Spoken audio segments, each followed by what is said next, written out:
everybody. Welcome back to the Spitting Fire podcast, where we talk light, leadership, and lingering topics. It's been a little while, but it is awesome to be back with the boss man, Pastor Dylan Jahnig. How are you doing? Good to be back, Dubsy. Great to be here with you and to have a guest with us, a guest of the house, but a fan favorite in the home. Awesome. Good to be in the show. Mark Slev, great to have you with us. Yeah, come on. We had some great thoughts out of you guys. The people's vote, He is. Yeah. He is the people's The vote. statesman. The statesman. That's right. The statesman, the lumberjack, and Yeah, also Slevin. just Come on. Mark Slevin. Absolute right. legend in the house. And we just wanted to catch up with you guys this week. We are obviously in a brand new series, Our Finest Hour, the convictions of a spirit-filled believer. And we've preached a couple of weeks on it so far already. We've got a few weeks to go out of the book of Acts. And I just wanted to pull some thoughts from you guys around a few different ideas and thoughts around going into this series and how that's going to help us as a church and build into the back end of 2022. Come on. So maybe just to start, I love the story of how you guys come up with a series. It often starts like that. Mark Slev comes up with a sermon title. Correct. And Dill turns it into a series. Correct. So This is actually something most people don't know about us, Dubsy. Yes. Like Slevy, often he'll say, "Hey, Dill, I read this, or I saw this, or watched this, or whatever." Yep. And while he's telling me the story, he probably knows this by now. My eyes like almost glaze over. He's still, storing, and I'm just thinking, that's 3 weeks, 4 weeks. That could be a 5 week. Correct. And as funny as it is, that's kind of a cool thing for people to know. Like, how do we come up with series, whatever? It really is just a moment. God has caught his attention, and through that, God speaks to me, and I Yep. love phrasing things. And so that's kind of a little secret behind it all. that's brilliant. Mark Slev, how did you come up with the title? Great question, Dubsy. I think just this time of the year, and sharing with Dill a thought around this time of the year, we get to the back end, June, July, August. And it's interesting in the sort of the church calendar and the liturgy or liturgical service of a year, they split up. You got Advent, which you all know about in the traditional churches, then you got Easter. Yes. And then on the back end of Easter, you got this time, they call it the ordinary time. And actually after Pentecost, they dress the altar in red, and then it turns into green, and it stays green until November, just before Advent. So it's almost considered this ordinary time, but they with it they put it's called Kingdom and Dominion Tide, which means that we almost bring the kingdom to our ordinary time. That's awesome. And I thought this time of the year, June, July, August, gets to an ordinary time in our lives. We've had the Easter time, we've got into the meat of the year, Yep. and often we get fatigued or frustrated. We've set out goals in January, February, March. We probably haven't hit most of them by Yep. then. Also, the back end of term 2, finished writing exams. Term 3 on the school calendar. There's not too much to look forward to. It's quite a bit of a lull if you're new. And you can see it in our, it gets cold, it's winter. Yep. You can see it in our children too. They get a little bit fatigued. Yeah, that's true. And then you think, and fatigue sets in. So then what does it look like for us to bring God's kingdom to a very ordinary time? And I thought that the book of Acts really, it says it in its words, Acts calls us to action. Brilliant. And I think that the series, we called it Finest Hour from that film, Apollo 13. Yep. And just love that thought around Tom Hanks. And I love the story behind it, bigger than that. And it's that, we often hear the quote, Houston, we have a problem. But there was another quote that I think defined that movie. And it's interesting that this story is about 3 astronauts that something had gone wrong, an oxygen tank exploded near the moon. And so on mission control down on Earth, they had to bring these guys back without any injuries. And that was the goal behind it. And so 50 staff on the bottom bringing this spaceship back home. And basically, it got to a stage where they thought this would be impossible, and they outlined all the problems. And so there's a scene in the movie where the guy gets up, he says, these are the 9 problems and challenges. Sure. It seems impossible. And then one young guy got up, adjusted his suit and his tie, and he looked straight at the guy and he said, with all due respect, sir, I think this could be our finest hour. Amazing. And so I thought, in sharing that with Dill, Yeah. and with Dill, I think that what if this could be our finest hour over these next 7 weeks if you look at the book of Acts. And when you look at the book of Acts, it's very much how we're living today. Brilliant. Like as God would speak through the Holy Spirit to his early church, the same words that he would speak to the early church, he's speaking to us today. And so although our circumstances might never change, the way we see it can change. Yeah. And so I think the way we see it's perspective, I think this series, it's seeing through heaven's lens a kingdom time in an ordinary day. And so how do we embrace that? And how do we live with something that's different to the world? Because the world's showing us where it's going wrong. But I think through Christ, we can see where it's going right, and how God has a story and a narrative for every person to live in his purpose and with passion and with conviction. I love that tagline, living with a convicted spirit. And I think this could be our finest hour.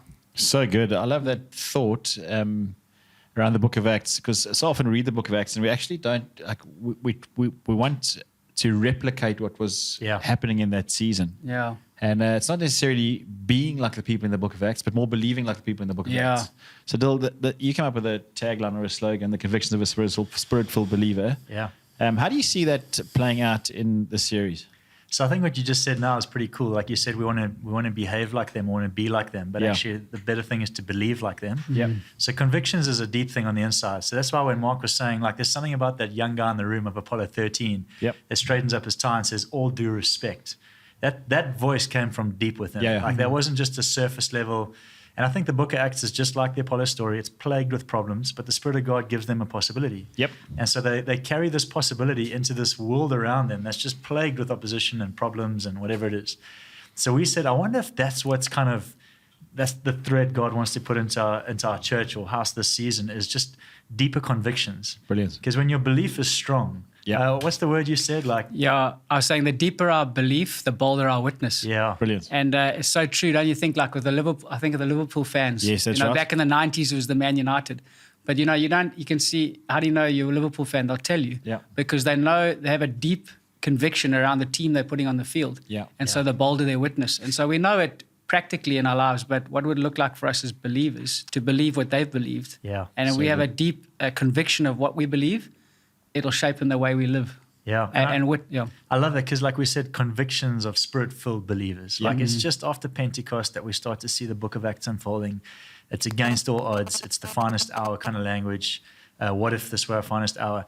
And the whole thing is the Spirit of God. It's like when the Spirit of God is in us, He convinces us of the thing that Jesus has done for us. Convictions is not something that we've come up with. No. It's reminding ourselves again and again and again what Jesus has paid for, what He's set before us, what His life on earth planned for us or set before us. And so this conviction is like the story of Christ coming alive in us again. It's not that we've suddenly come up with these really fun beliefs. It's that we're convinced that Christ came, He did something we could never do. He sent His Spirit to take on our guiding system of our lives. Yep. And this calls us to live differently. So good. Yeah. I love that analogy around a football team, whatever you call it. Maybe it's football or rugby or American football, whatever sport. When you put belief and trust in the team that you put on the field and you go in there with the conviction that that side's going to go out there and perform, win trophies, whatever the case is, it definitely does change our perspective. Yeah. And I love just having the conversation around this idea of our finest hour. I mean, in South Africa, KZN, particularly over the last year, it's been absolutely chaos, from riots to floods to COVID, pandemics, whatever that might look like. And just sitting in a room, chatting around this sort of the series, how it's going to unfold, where it's going to go, the conviction that this could be our finest hour as a people, as a church, as families, as businesses. It's so strong within you guys that it actually starts to translate from the platform and starts to give people sitting in the chairs or online the belief that it's actually true. That's awesome. I hope so. So really hoping that it does shape something for whoever's watching it, and just to see that what God's going to do. I'm really trusting that there'll be a strong conviction and belief in every single person that catches the heart of this series over the next 7 weeks. Slev, you launched the series a couple of weeks ago. Awesome message. Do you want to fill the guys in just the crux of what that message was around? And obviously they're all available on podcast. Yeah. It'd be cool just to... Yeah, I think it was an early encounter in the Book of Acts, and when Peter and John had been released from prison, and the early church had been praying for them, and they came back, and the first thing they did was default to prayer, and then it wasn't so much how they prayed, it was what they asked for when they prayed, and they said, God, please give us boldness. Sure. And I just loved that, and how they said, God, stretch out your hand and perform signs and wonders. They're almost going like God. They believed in a God that could stretch out and touch and do more than they could ever do with their hands. Yeah. And so they didn't see prison or a Roman Empire or those things as big. They weren't perturbed by that. And I was saying to Dill earlier that they weren't wallowing in self-pity, like, oh, crumbs, woes, me, how are we going to get through? That wasn't their thing. They was almost engaged to go like, God, you on our side. We saw him being raised from the dead. Yeah. So if my father raised his son from the dead, then surely he'll do the same. He'll take care of our future. So there was this like inner boldness, and then also they had seen the cross, so they'd seen what Jesus had done for them, and they were like, generosity just overflowed in them. They were going like, if Jesus laid his life down for me, how can I not lay down my life for others? And they just gave to one another. No one was in need. I mean, it's a beautiful picture of a church that, properties would be taken from them. They weren't sure of, they were married into families, but because of their belief, they were now ostracized and set aside. So they almost became this new community, but yet they found great joy. Oh. And in many ways, we are part of a new community by faith in Christ and the church. And so it's such a beautiful picture of what the church looks like. And we see it in our church every day, and just God's generosity over people's lives and people flowing in that. And then also boldness. Like that's sort of that conviction began to roar in my heart, because in this book of Acts, you see them going like, no, we believe this message can go beyond our walls. We're not going to just stay back in our house church and look after each other. Brilliant. This is for those people that are actually persecuting us. These are for those people that don't look like us. This is going to go beyond Jerusalem. Yeah. And so it's such a beautiful picture. And I just love that thought around, sovereignty and suffering. They knew that God was sovereign, and that God is Romans 8, verse 28. He all things for our good, He turns everything for our good. Yep. So even when it feels like it's not, He's always going to, in the end, we're going to win. Come on. And we know that, but I think it's such a beautiful reminder. And then I just love that thought around, fear sees a crisis, but faith sees an opportunity. I love that. Highlight. So good. Yeah. Shout out. And so I think that for me, I think today the challenge is fear will dim us down. Fear will isolate us. Fear will be a self-pity story. But fear says you're a victim. Brilliant. Faith says you're not. Faith says you're victorious. Faith says I'm seeing with different eyes. Faith says I love that thought of David and Goliath. He didn't look at Goliath and say how big he is. He was more disappointed in hey guys, you're not looking with the right eyes yet. Yeah. Do you know how big my God is? So sure. I think for me it changed something in me, because sometimes because of circumstances and what we've gone through, we can tend to dim it down. But God reminded me in this story that actually, when we lean into faith eyes, it changes us, and hope begins to fill our hearts again. And then I think just that sacrifice and self, I thought about that for a moment. When things go what comes out of us when we get squeezed a bit. Yeah. And what came out of this early church was love and boldness and generosity and joy and hope and prayer. And it was like, this is what came out of a church that was getting a bit squeezed. So, and which I started asking myself, what comes out of me when I get squeezed? Great question. But it's not in a condemning way. It's more like this. No, actually, when the Spirit of God gets in you and you have a full conviction, that's what will come out of you. Yeah. And I love that. Like how, it was that these guys literally gave up their lives for other people because of the gospel and what God had done. And they knew that God would turn everything for their good. So that they were almost had this boldness inside of them to go like, God, with you, we can do anything. So I was encouraged by that. Like, I love what he's saying. One, he just remembered his whole message. Yes. That's the first thing. Shout out. I was looking for I can't remember what I said this morning. They nailed it. No. But I love how he speaks about conviction there and how they believe God's going to use all things for the good. That's conviction. Correct. Like, that's why we say convictions of a spirit-filled believer, because you can't motivate yourself that it's going to be good. We've all tried that. Like, oh, this is going to be fine. This is going to be good. If you don't believe deep down, convinced that God is going to turn this around, that little motivation going to run dry. Absolutely. And in the book of Acts, they just never run dry. No. It's the craziest thing. They're like Slevin and I were laughing this morning. Like, one day there's Oaks being signed up on the team. A few scenes later, some of those Oaks are being signed off the team. Yep. No one's losing heart. Everyone's pushing forward. Yeah. Everyone believes in the same mission. It really is a robust story. And that's not because they're good at motivating themselves. Yeah. They carry conviction. So good. Yeah. Words like boldness, conviction, witness are going to be words we're hearing a lot of over the next few weeks. You're excited about Acts 10, Bill.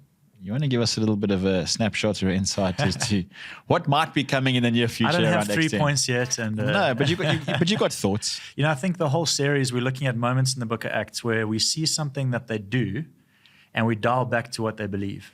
Brilliant. So, like, for example, in Slevi's story, or just after Acts 4, when they preach, they speak, everyone kind of focuses on what the disciples said. Yeah. That's often the thing that's preached, if we speak boldly. But it's not what they said, it's what they believed. Sure. And so we've said, like, it's less about the words they used and more about the witness they carried. Brilliant. So anyway, we're looking throughout the book of Acts of that. Mine's Acts 10, I'm going to be preaching a couple of weeks' time, and I'm excited because it speaks about vision. and how it was like parallel vision. Cornelius gets a vision, Peter gets a vision, and God brings them together. We always think that vision's our thing, but it's actually God's thing. Brilliant. And God brings your and my vision together. And in that story, it's to see a Gentile world reached and saved and ultimately baptized in the Holy Spirit and water. It's like a crazy cool story, but in the middle of it all, this idea of vision. Sure. And so I think actually one of the convictions of a spirit-filled believer is I carry vision for my family. I carry vision for my business. I carry vision for my church, my house, my country. Yeah. It's not to say I have the full picture, but I carry a snapshot in my spirit. I'm convicted by the Spirit of God that what I see on the inside is better than what I see on the outside. Brilliant. So it's just a little bit of that going on. Super excited for what's to come. Hey, if you've missed any of the messages that have been preached so far, you can jump onto our website or onto the YouTube channel and grab those messages. And before we wrap this up, I'd love to chat to you guys just around what are you hoping for people to take out of this series? So if you had a goal or a vision or a purpose for this next 7 weeks or something that you'd love people to catch, what would that be leading into the back end of the year? Yeah, I think what I love about the book of Acts is it's 5 churches over 50 years. And can you imagine? And that's like a snapshot of some of the stories. And I think that there are stories happening every day of God working through business, through stay-at-home mums, through whatever. There's little faith activation moments. And every single one of us gets to hear the word and choose to act on it. And I love I think it was Rick Warren, he says you get accusers, you get excusers, and you get choosers. Sure. And I think and I think in the book of Acts, we want to be choosers. You know, an accuser is like, it points to everything what's wrong. An excuser stands on the grandstand and goes, well done. Yep. But a chooser gets to choose to get in the game. And I think the book of Acts, the finest hour is when we get in the game. Yep. And actually when we say, no more excuses, God's chosen me. It's my faith, my responsibility. I'm going to step into the arena and I'm going to trust God to do what he never thought possible. Yeah. And he might use my ordinary me, but that's what he tends to do. In the book of Acts, there were no like heroes here. Yeah. I mean, apart from the Apostle Paul, but every now and then it was just no one. He says, and some men had met here, and some men met there, and some men were in Rome. You know, Paul, his greatest goal was to go and plant a church in Rome. When he arrived, they'd already been planted by some brothers. And, I love that. There's some brothers here. There's some brothers in this church. There's some sisters. There's some brothers. If we choose to trust God in this series, for me, I'd say, like, take a step of faith. Like the blessings already been prepared. Yep. God's promises are already down his word. That everything's here. Let's access faith by stepping into what God's called us. So one step of faith. Brilliant. I love that. Yeah, I think one of the lines that Slevy mentioned recently as well was, we could preach a whole series on this too, by the way. But was we all have a ministry to the church and a mission beyond the church, or mission in our lives to the world. And I love that because we have a ministry within the people that we do life with in this church. It would be great if this series reminded people of the power of the people that we do life with, the power of the community that we hang out with, friendships, small groups, coming to church on weekends, the anthem of worship that erupts on a Sunday as we're together, even with friends online who might hear this, like, you're part of it. You know? And there's something about that ministry as we bring what we have to serve each other. I love that idea that they were generous beyond measure. Everyone had without need. So there's something that we want to say to people. Let's awaken this idea that we live for a community bigger than ourselves again. I think COVID has definitely called us to isolate ourselves a bit. And then secondly, the mission to the world. Realize that anything's possible, actually. It is. If God's in your life, anything's possible. Case in point, Acts, just read it. 5 churches, 50 years. What a great story. And I remember Rory Dyer once saying, he said, for anyone wishing to make a difference in this world, they need a working revelation of the book of Acts. Brilliant. Which means it is alive in our hearts. Yep. So our dream in this series is that the book of Acts would come alive in our people's hearts. Amazing. And I'm super excited about the next few weeks, whether it be 5 or 6. Not quite sure how long the series is going to run for. 25 weeks. Book of Acts is so full of conviction, of witness, of boldness. And the first 2 weeks have been amazing so far. Pastor John Gerb's doing a good job. Come on the weekend. And loved his message too. So if you missed that, it's also available on YouTube and on the website. So it's nice and easy to get involved. Guys, thank you for your time this morning. And super excited for what's to come. And if you are enjoying this content, we want to encourage you to jump onto the YouTube channel or onto the website, and you can actually like and subscribe to the Spitting Fire podcast or Pastor Dill's podcast up over here. And if you'd like more content just like this, you can find that over here. Other than that, we'll catch you soon and have a great week. Ciao, ciao.